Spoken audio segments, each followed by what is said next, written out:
ಕರುನಾಡಲ್ಲಿ ನಿಲ್ಲದ micro ಅಟ್ಟಹಾಸ ಸರ್ಕಾರದ ಸುಗ್ರೀವಾಜ್ಞೆಗೂ ಕೂಡ don't care. ಯಾಕಂದ್ರೆ ಸರ್ಕಾರ ಸುಗ್ರೀವಾಜ್ಞೆ ತರ್ತೀವಿ ಅಂತ ಹೇಳ್ತಾ ಇರುವಂತ ಹಿನ್ನೆಲೆಯಲ್ಲಿ ಎಲ್ಲ ಒಂದು ಕಠಿಣ ಕ್ರಮಗಳನ್ನು ಕೈಗೊಳ್ಳುವಂತ ನಿಟ್ಟಿನಲ್ಲಿ ಸರ್ಕಾರ ಏನೋ ಮುಂದಾಗ್ತಾ ಇದೆ. ಆದ್ರೆ ನೀವು ಎಂಥದ್ದೇ ಎಚ್ಚರಿಕೆ ಕೊಡಿ, ಏನೇ ಕಠಿಣ ಕ್ರಮ ಕೈಗೊಳ್ತೀವಿ ಅನ್ನುವಂಥ ಮೆಸೇಜ್ ಅನ್ನ ಕೊಡಿ, ಇಲ್ಲಿ ಫೈನಾನ್ಸ್ನವ್ರು ಮಾತ್ರ ಬಗ್ತಾ ಇಲ್ಲ, ಜಗ್ತಾ ಇಲ್ಲ. ಮೈಸೂರಿನಲ್ಲಿ ಕಿರುಕುಳಕ್ಕೆ ಮತ್ತೊಂದು ಆತ್ಮಹತ್ಯೆ ಆಗಿದೆ. ಸಿದ್ದರಾಮಯ್ಯನವರ ತವರು ಜಿಲ್ಲೆಯಲ್ಲೇ ಮತ್ತೊಬ್ಬರು ಸಾವನ್ನಪ್ಪಿದ್ದಾರೆ. ಫೈನಾನ್ಸ್ ಕಿರುಕುಳಕ್ಕೆ ಬೇಸತ್ತು ನೇಣಿಗೆ ಶರಣಾಗಿರುವಂಥದ್ದು 37 ವರ್ಷದ ಸುಬ್ರಹ್ಮಣ್ಯ ಅನ್ನುವಂಥ ವ್ಯಕ್ತಿ. ಆತ್ಮಹತ್ಯೆ ಮಾಡಿಕೊಂಡವ ಪಿರಿಯಾಪಟ್ಟಣದ ಬೆಟ್ಟದಪುರದಲ್ಲಿ ಈ ಒಂದು ಘಟನೆ ನಡೆದಿದೆ. ಪಿರಿಯಾಪಟ್ಟಣದ ವ್ಯಕ್ತಿ, ಪಿರಿಯಾಪಟ್ಟಣದ ಬೆಟ್ಟದಪುರ ಹಳ್ಳಿಯ ಒಬ್ಬ ವ್ಯಕ್ತಿ ಸಾವನ್ನಪ್ಪಿರುವಂಥದ್ದು. ಸುಬ್ರಹ್ಮಣ್ಯ ಅನ್ನುವಂಥ ವ್ಯಕ್ತಿ ಸಾಲದ ಬಗ್ಗೆ ಕಾಂಪೌಂಡ್ ಮೇಲೆ ಬರೆದಿದ್ದಂಥ ಸಿಬ್ಬಂದಿ, ಸಾಲದ ಬಗ್ಗೆ ಕಾಂಪೌಂಡ್ ಮೇಲೆ ಬರೆದಿದ್ರು ಸಿಬ್ಬಂದಿ. ಇದರಿಂದ ಬೇಸತ್ತು ಸುಬ್ರಹ್ಮಣ್ಯ ಆತ್ಮಹತ್ಯೆಗೆ ಶರಣಾಗಿದ್ದಾರೆ. ಸಿಎಂ ತವರು ಜಿಲ್ಲೆಯಲ್ಲಿ ಈವರೆಗೂ 4 ಜನ ಆತ್ಮಹತ್ಯೆಯನ್ನ ಮಾಡಿಕೊಂಡಂತಾಗಿದೆ. ನಿಮಗೆ ತೋರಿಸ್ತಾ ಇದ್ದೀವಿ ಯಾವ ರೀತಿಯಾಗಿ ಬರೆಯಲಾಗಿದೆ ಅಂತ. ದಿಸ್ ಪ್ರಾಪರ್ಟಿ ಈಸ್ ಅಂಡರ್ ಅಂದರೆ ಅದು ಅವ್ರು ಕವರ್ ಮಾಡ್ಕೊಂಡಿರುವಂಥದ್ದು. ಫೈನಾನ್ಸ್ನವರು ಆ ಮನೇನ ಕಟ್ಟಿಸುವಂಥ ವಿಚಾರಕ್ಕೆ ಏನಾದರೂ ಸಾಲವನ್ನು ತಗೊಂಡಿದ್ರೋ ಏನೋ ಗೊತ್ತಿಲ್ಲ. ಅಂದರೆ ಈಗ ಲಿಟಿಗೇಷನಲ್ಲಿ ಇದೆ ಅನ್ನುವ ರೀತಿಯಲ್ಲಿ ಕಾಂಪೌಂಡ್ ಮೇಲೆ ಬರೆದೋಗಿದ್ದಾರೆ ಫೈನಾನ್ಸ್ನವರು. ಈ ಮನೇನ ಏನೋ ಅವರು under position with vastu HFCL ಅಂತ ಹಾಕೊಂಡ್ರೆ ಏನು ಇವ್ರು ಹತ್ತಿರ ಕಟ್ಟಿದ್ರೆ ಮನೆ ಅಂತ ಗೊತ್ತಿಲ್ಲ. ಇವ್ರು ಹತ್ತಿರ ಏನಾದ್ರು ಕಟ್ಟಿದ್ರೆ ಮನೆ ಈ ಥರ ಅಂಡರ್ಟೇಕಿಂಗ್ ಪೋಷನ್ ತಗೊಳ್ಳೋರು ಪಾಪ ಏನೋ ಬಡವ ಅವನು ಒಂದು ಇರೋಕ್ಕೆ ಒಂದು ಲೋನ್ ತಗೊಂಡು ಮನೆ ಕಟ್ಟಿದ್ರೆ ಈ ಲೋನ್ ಅವ್ರ ಪೊಸಿಷನ್ ತಗೊಬಿಟ್ಟು ಒಂದು ಮೂರು ಕಂತಿಗೆ ಡ್ಯೂ ಆಗಿರ್ಬೋದು ಅಷ್ಟೇ. ಒಂದು ಲಯರ್ ನೋಟಿಸ್ ಬಂದಿಲ್ಲ, ಒಂದು ನೋಟಿಸ್ ಹಾಕಿಲ್ಲ, ಏಕಾಕಿ ಬಂದು ಮನೇನ ಸೀಜ್ ಮಾಡೋರೆ. ಈ ಮನೆ ಸೀಜ್ ಮಾಡಿರೋದ್ರಿಂದ ಪಕ್ಕದ ಮನೆಯೂ ಪಾಪ ಈ ಮನೆ ಸೀಜ್ ಮಾಡೋರಲ್ಲ ಅಂತ ಆತಂಕಕ್ಕೆ ಒಳಗಾಗಿ ಪಾಯ್ಸನ್ ತಗೊಂಡವನೆ.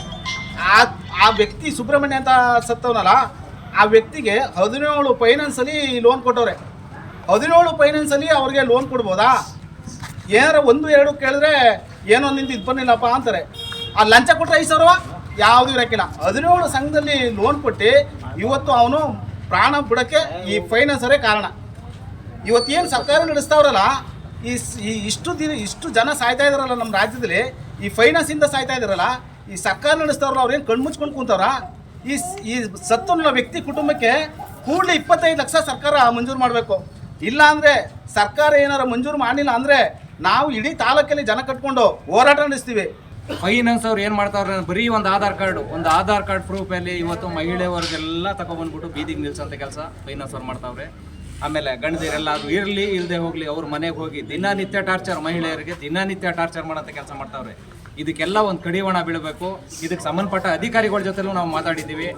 ನೇರವಾಗಿ ಇನ್ನು ಮುಂದಕ್ಕೆ ಯಾರಾದರೂ ಅದೇ ಥರ ಏನಾದರೂ ಪೀಡಿಸ್ತಾವ್ರೆ ಅಂತ ಗೊತ್ತಾದರೆ ನೆಕ್ಸ್ಟು ಆ ಭಾಗದಿಂದ ನಮ್ಮ ರೈತ ಸಂಘಟನೆಯವರೊಬ್ಬರು ಸೇರಿಕೊಂಡು ಆ ಭಾಗದಲ್ಲಿ ಹಿಡಿದುಬಿಟ್ಟು ಕಟ್ಟಾಕ್ಬಿಟ್ಟು ನಮ್ಮ ಲೆಕ್ಕಾಚಾರದಲ್ಲಿ ಅವ್ರಿಗೆ ಸೂಕ್ತವಾದ ಪರಿಹಾರ ಅಲ್ಲೇ ತಕ್ಷಣ ಕೊಡಿಸೋಂಥ ವ್ಯವಸ್ಥೆ ನಾವು ಮಾಡ್ತೀವಿ ಅಂತ ಕೊಟ್ಟು ಹೇಳ್ತಾ 2 ಮಾತನ್ನು ಮುಗಿಸ್ತಾ ಇದ್ದೀವಿ. ಇದ್ರ ಬಗ್ಗೆ ಮತ್ತಷ್ಟು ಮಾಹಿತಿಯನ್ನು ಕೊಡ್ತಾ ಹೋಗ್ತಾರೆ ನಮ್ಮ ಮೈಸೂರಿನ ಪ್ರತಿನಿಧಿ ಆನಂದ್ ನಮ್ಮ ಜೊತೆ ನೇರ ಸಂಪರ್ಕದಲ್ಲಿ ಜಾಯ್ನ್ ಆಗಿದ್ದಾರೆ. ಆನಂದ್, ರಾಜ್ಯದಲ್ಲಿ ಫೈನಾನ್ಸ್ ಕಿರುಕುಳದಿಂದ ಸಾವಿನ ಸರಣಿ ಮುಂದುವರೆದಿರುವಂಥದ್ದು, ಅದರಲ್ಲೂ ಸ್ಪೆಷಲಿ ಹೈಯೆಸ್ಟ್ ಅಂದರೆ ಸಿಎಂ ತವರು ಜಿಲ್ಲೆಯಲ್ಲೇ ಈ ಪ್ರಕರಣಗಳು ಜಾಸ್ತಿ ಆಗ್ತಾ ಇರುವಂಥದ್ದು. ಏನೇ ಎಚ್ಚರಿಕೆ ಕೊಡಲಿ, ಕಠಿಣ ಕ್ರಮ ಅನ್ನುವಂಥ ಮೆಸೇಜ್ ಪಾಸ್ ಮಾಡಿದ್ರು ಬಗ್ತಾ ಇಲ್ಲ ಅಂದರೆ ಎಷ್ಟು ಮಟ್ಟಿಗೆ ಇವರ ದುರ್ವರ್ತನೆ ದರ್ಪ ಮುಂದುವರಿತಾ ಇದೆ ಅಂತ?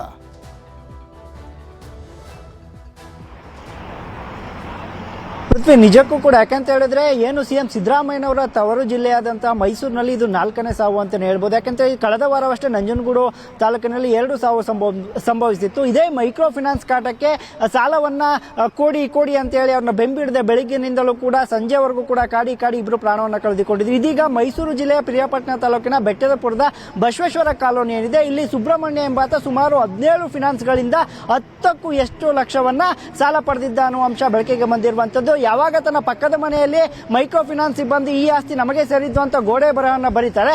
ಇದರಿಂದ ಮನನೊಂದಂತ ಆತ ನನ್ನ ಮನೆಗೂ ಕೂಡ ಇವತ್ತೆಲ್ಲ ನಾಳೆ ಅವರು ಲಗ್ಗೆ ಇಡ್ತಾರೆ. ಯಾಕಂದ್ರೆ ಈಗಾಗಲೇ ನಾನು ಕೂಡ 2-3 ತಿಂಗಳ ಡಿ1 ಉಳಿಸ್ಕೊಂಡಿದ್ದೇನೆ. ನನ್ನ ಮನೆಯಲ್ಲೂ ಕೂಡ ಇವರು ಇದೇ ರೀತಿಯಲ್ಲಿ ಬರೀತಾರೆ. ನನ್ನ ಮಾನ ಮರ್ಯಾದೆ ಎಲ್ಲವೂ ಕೂಡ ಬೀದಿಗೆ ಬರುತ್ತೆ ಅನ್ನುವ ನಿಟ್ಟಿನಲ್ಲಿ ಮಾನ ಮರ್ಯಾದೆಗೆ ಅಂಜಿ ಇಂದು ಆತ್ಮಹತ್ಯೆಯನ್ನು ಮಾಡಿಕೊಂಡಿರುವಂತದ್ದು. ಸದ್ಯಕ್ಕೆ ಏನು ಮೈಸೂರು ಜಿಲ್ಲೆಯಲ್ಲೂ ಕೂಡ ಡಿಸಿ ಸೇರಿದಂತೆ ಸಿಎಂ ಸೇರಿದಂತೆ ಎಲ್ಲರೂ ಕೂಡ ಖಡಕ್ ಎಚ್ಚರಿಕೆಯನ್ನು ಕೊಟ್ಟಿದ್ರು ಸಹ ಮೈಕ್ರೋ ಫಿನಾನ್ಸ್ ಅವಳಿಗೆ ತಡೆಯನ್ನು ಹಾಕ್ಲಿಕ್ಕೆ ಆಗ್ತಾ ಇಲ್ಲ. ಸದ್ಯ ಇದೀಗ ಸಾವಿನ ಸಂಖ್ಯೆ 4ಕ್ಕೆ ಏರಿದೆ. ಇದೇ ರೀತಿ ಮುಂದುವರಿದ್ರೆ ಯಾಕೆಂತ ಹೇಳಿದ್ರೆ ಮೈಸೂರು ಭಾಗದಾದ್ಯಂತ ನಂಜನಗೂಡು, ನರಸೀಪುರ, ಪ್ರಿಯಾಪಟ್ಟಣ, ಹುಣಸೂರು ಬಹುತೇಕ ಗ್ರಾಮೀಣ ಭಾಗಗಳಲ್ಲಿ ಈ ಮೈಕ್ರೋ ಫಿನಾನ್ಸ್ ಅವರು ಕೇವಲ ಒಂದು ಆಧಾರ್ ಕಾರ್ಡ್ ಅನ್ನು ಇಟ್ಟುಕೊಂಡು ಸಾಲವನ್ನ ಕೊಡುವ ಕೆಲಸಕ್ಕೆ ಮುಂದಾಗ್ತಾ ಇದ್ದಾರೆ. ಕಂಪನಿಯ ಮ್ಯಾನೇಜರ್ ಇರ್ಬೋದು, ಮೇಲ್ವಿಚಾರಕರೇನಿದ್ದಾರೆ ಅವರಿಗೆ ಗೊತ್ತಾಗದಂತಾನೆ ಈ ಕೆಳವರ್ಗದಲ್ಲಿ ಯಾರು ಕೆಲಸ ಮಾಡ್ತಾರೆ ಅವರು ಲಂಚಕ್ಕಾಗಿ ಕೇವಲ 5-10 ಸಾವಿರ ಇಸ್ಕೊಂಡು ಅವ್ರು ಯಾವುದನ್ನು ಪರಿಶೀಲನೆ ಮಾಡಿ ಸಾಲಕ್ಕೆ ಕೊಡುವಂತ ಕೆಲಸಕ್ಕೆ ಮುಂದಾಗಿ ಈ ರೀತಿಯ ರೈತರ ಸಾವಿಗೆ ಮುನ್ನುಡಿಯನ್ನ ಬರಿತಾ ಇರುವಂತದ್ದು. ಪೃಥ್ವಿ, ಓಕೆ, ಧನ್ಯವಾದ ಆನಂದ್ ನಿಮ್ಮೆಲ್ಲ ಮಾಹಿತಿಗಾಗಿ. ಇನ್ನು ಬೆಳಗಾವಿಯಲ್ಲೂ ಕೂಡ ಇದೇ ರೀತಿಯಾದಂಥ ಘಟನೆ ನಡೆದಿದೆ. ಮೈಕ್ರೋ ಫೈನಾನ್ಸ್ ಕಾಟಕ್ಕೆ ಬೆಳಗಾವಿಯಲ್ಲಿ ಮತ್ತೊಂದು ಬಲಿಯಾಗಿದೆ. ಬೈಲಹೊಂಗಲದ ರಫೀಕ್ ತಿಗಡಿ ಅಂತ 38 ವರ್ಷ ಆತ್ಮಹತ್ಯೆ ಮಾಡ್ಕೊಂಡಿರುವಂಥವ್ರು. ಮೈಕ್ರೋ ಫೈನಾನ್ಸ್ಗಳಲ್ಲಿ 6 ಲಕ್ಷ ಸಾಲವನ್ನ ಮಾಡಿದ್ರು ರಫೀಕ್. ಅದನ್ನು ತೀರಿಸಲಾಗದೆ ಸಾವನ್ನಪ್ಪಿದ್ದಾರೆ. ಮನೆಗೆ ಬಂದು ಫೈನಾನ್ಸ್ ಸಿಬ್ಬಂದಿ ಅವಾಚ್ಯವಾಗಿ ನಿಂದಿಸಿದ್ದಾರೆ.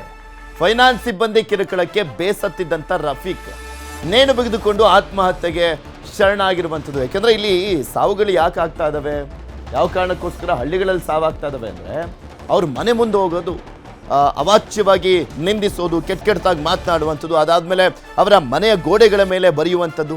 ಇದು ಹಳ್ಳಿಗಳಲ್ಲಿ ಮಾನ ಮರ್ಯಾದೆಯ ಪ್ರಶ್ನೆ. ಮಾನ ಮರ್ಯಾದೆ ಹೋಗ್ತಾ ಇದೆ. ಮಾನ ಮರ್ಯಾದೆಗೆ ಅಂಜಿ ಕೆಲವರು ಆತ್ಮಹತ್ಯೆಯನ್ನು ಮಾಡ್ಕೊಳ್ತಾ ಇದ್ದಾರೆ.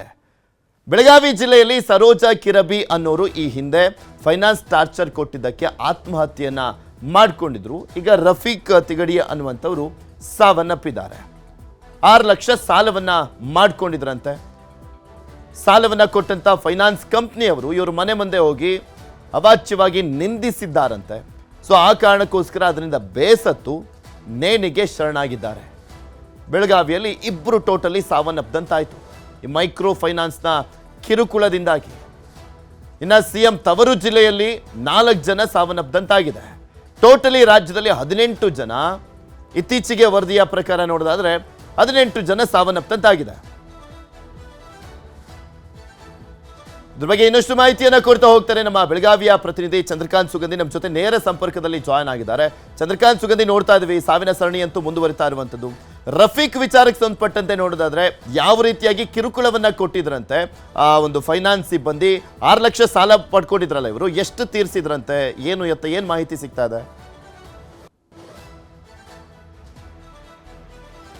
ಪೃಥ್ವಿರಾಜ್, ಸದ್ಯ ಪ್ರಾಥಮಿಕವಾಗಿ ಏನಂದ್ರೆ ರಫೀಕ್ ತಿಗಡಿ ಅಂತಕ್ಕಂಥ 38 ವರ್ಷದ ಈ ವ್ಯಕ್ತಿ, ಈತ ಏನು ಟೆಂಪೋ ಟ್ರಾವೆಲ್ ಚಾಲಕರಾಗಿರ್ತಕ್ಕಂಥದ್ದು ಕೆಲಸ ಮಾಡ್ತಾ ಇದ್ದ. ಈತ ಸುಮಾರು 6 ಲಕ್ಷ ರೂಪಾಯಿ ವಿವಿಧ ಫೈನಾನ್ಸ್ ಕಂಪನಿಗಳಲ್ಲಿ ಏನು ಸಾಲವನ್ನ ಮಾಡಿದ್ದ. ಸಾಲದ ಕಿರುಕುಳಕ್ಕೆ ಬೇಸತ್ತು ಇವತ್ತು ನೇಣಿಗೆ ಶರಣಾಗಿದ್ದಾರೆ ಅಂತಕ್ಕಂಥ ಮಾಹಿತಿ ಇದೆ. ಜೊತೆಗೆ ಏನಂದ್ರೆ ಬೆಳಗಾವಿ ಜಿಲ್ಲೆಯಲ್ಲಿ ಸುಮಾರು 30ರಿಂದ 41 ಏನು ಫೈನಾನ್ಸ್ ಕಂಪನಿಗಳು ಸಕ್ರಿಯರಾಗಿರ್ತಕ್ಕಂಥದ್ದು. ಒಂದು ಫೈನಾನ್ಸ್ ಕಂಪನಿಯಲ್ಲಿ ಸಾಲ ತಗೊಂಡ ತಕ್ಷಣವೇ ಮತ್ತೊಂದು ಕಂಪನಿಯವರು ಬರ್ತಾರೆ, ನಮ್ಮಲ್ಲಿ ನೀವು ಸಾಲ ತಗೊಳ್ಳಿ ಅಂತೇಳಿ. ಹೀಗಾಗಿ ಅನೇಕರು 1, 4, 10 ಹೀಗೆ ಫೈನಾನ್ಸ್ ಕಂಪನಿಗಳಲ್ಲಿ ಸಾಲವನ್ನ ಮಾಡಿದ್ದಾರೆ. ಅದು ಬಡ್ಡಿ ಕಟ್ಟಕ್ಕೆ ಮತ್ತು ಕಂತು ಕಟ್ಟಕ್ಕೆ ಸಂದರ್ಭದಲ್ಲಿ ಈ ರೀತಿಯ ನಡೆದಿರ್ತಕ್ಕಂಥದ್ದು. ಬೆಳಗಾವಿಯಲ್ಲಿ ಇದು ಫೈನಾನ್ಸ್ ಕಿರುಕುಳಕ್ಕೆ 2ನೇ ಸಾವು. ಇತ್ತೀಚೆಗೆ ಯಮಕನಮರಡಿ ಕ್ಷೇತ್ರ ವ್ಯಾಪ್ತಿಯಲ್ಲಿ ಒಬ್ಬ ಮಹಿಳೆ ಕೂಡ ಏನು ಸಾವನ್ನಪ್ಪಿದ್ರು. ಬೆಳಗಾವಿಯಲ್ಲಿ ಫೈನಾನ್ಸ್ ಹೆಸರಲ್ಲಿ ಅನೇಕ ರೀತಿಯ ವಿವಿಧ ವಂಚನೆಗಳು ನಡೆದಿರ್ತಕ್ಕಂಥದ್ದು. ಇಲ್ಲಿ 50-50 ಮಾದರಿಯಲ್ಲಿ ಒಂದು ವಂಚನೆ ಆದರೆ ಮತ್ತೊಂದು ಕಡೆ ಸಾಲ ಮನ್ನಾ ಹೆಸರಿನಲ್ಲೂ ಕೂಡ ವಂಚನೆ ನಡೆದಿದೆ. ಒಟ್ಟು ಫೈನಾನ್ಸ್ಗಳ ಕಾಟಕ್ಕೆ ಇಡೀ ಬೆಳಗಾವಿ ಜಿಲ್ಲೆ ಈಗ ತತ್ತರಿಸಿದೆ ಅಂತ ಹೇಳ್ಬೋದು. ನಿನ್ನೆ ಬೆಳಗಾವಿಯ ಗಜಮ್ನಾಳದ ಒಂದು ಸುದ್ದಿಯನ್ನು ನಾವು ಪ್ರಸಾರ ಮಾಡಿದ್ವಿ. ಅಲ್ಲಿಯೂ ಕೂಡ ಅರ್ಧ ಊರು ಖಾಲಿಯಾಗಿರ್ತಕ್ಕಂಥದ್ದು. ಏನು ಫೈನಾನ್ಸ್ ಸಿಬ್ಬಂದಿಯ ಕಿರುಕುಳಕ್ಕೆ ಜನ ಬೇಸತ್ತು ಮುಂಬೈ ಮತ್ತು ಬೆಂಗಳೂರಿಗೆ ಗುಳೆ ಹೋಗುವಂತಹ ಸ್ಥಿತಿ ಸದ್ಯ ನಿರ್ಮಾಣವಾಗಿದೆ. ರಾಜ್ಯ ಸರ್ಕಾರ ಫೈನಾನ್ಸ್ನ ಕಿರುಕುಳ ತಪ್ಪಿಸಕ್ಕೆ ಯಾವ ದಿಟ್ಟ ನಿಲುವನ್ನ ಕ್ರಮವನ್ನು ಕೈಗೊಳ್ಳುತ್ತೆ ಅಂತಕ್ಕಂಥ ಕಾದು ನೋಡಬೇಕು. ಯಾಕಂದ್ರೆ ಮುಖ್ಯಮಂತ್ರಿಗಳು ಕೂಡ 2-3 ಬಾರಿ ಫೈನಾನ್ಸ್ ಕಿರುಕುಳವನ್ನು ತಪ್ಪಿಸಕ್ಕೆ ಸಭೆಯನ್ನ ಮಾಡಿದ್ರು. ಆ ಸಭೆಯ ಏನು ನಿರ್ಣಯ ಏನಾಗುತ್ತೆ ಮತ್ತು ಫೈನಾನ್ಸ್ಗಳ ವಿರುದ್ಧ ಯಾವ ರೀತಿ ಕ್ರಮವನ್ನು ಕೈಗೊಳ್ತಾರೆ ಅಂತಕ್ಕಂಥದ್ದು ಈಗ ಕಾದು ನೋಡಬೇಕಿದೆ. ಪೃಥ್ವಿರಾಜ್, ಓಕೆ, ಧನ್ಯವಾದ ಚಂದ್ರಕಾಂತ್ ಸುಗಂಧಿ ನಿಮ್ಮೆಲ್ಲ ಮಾಹಿತಿಗಾಗಿ.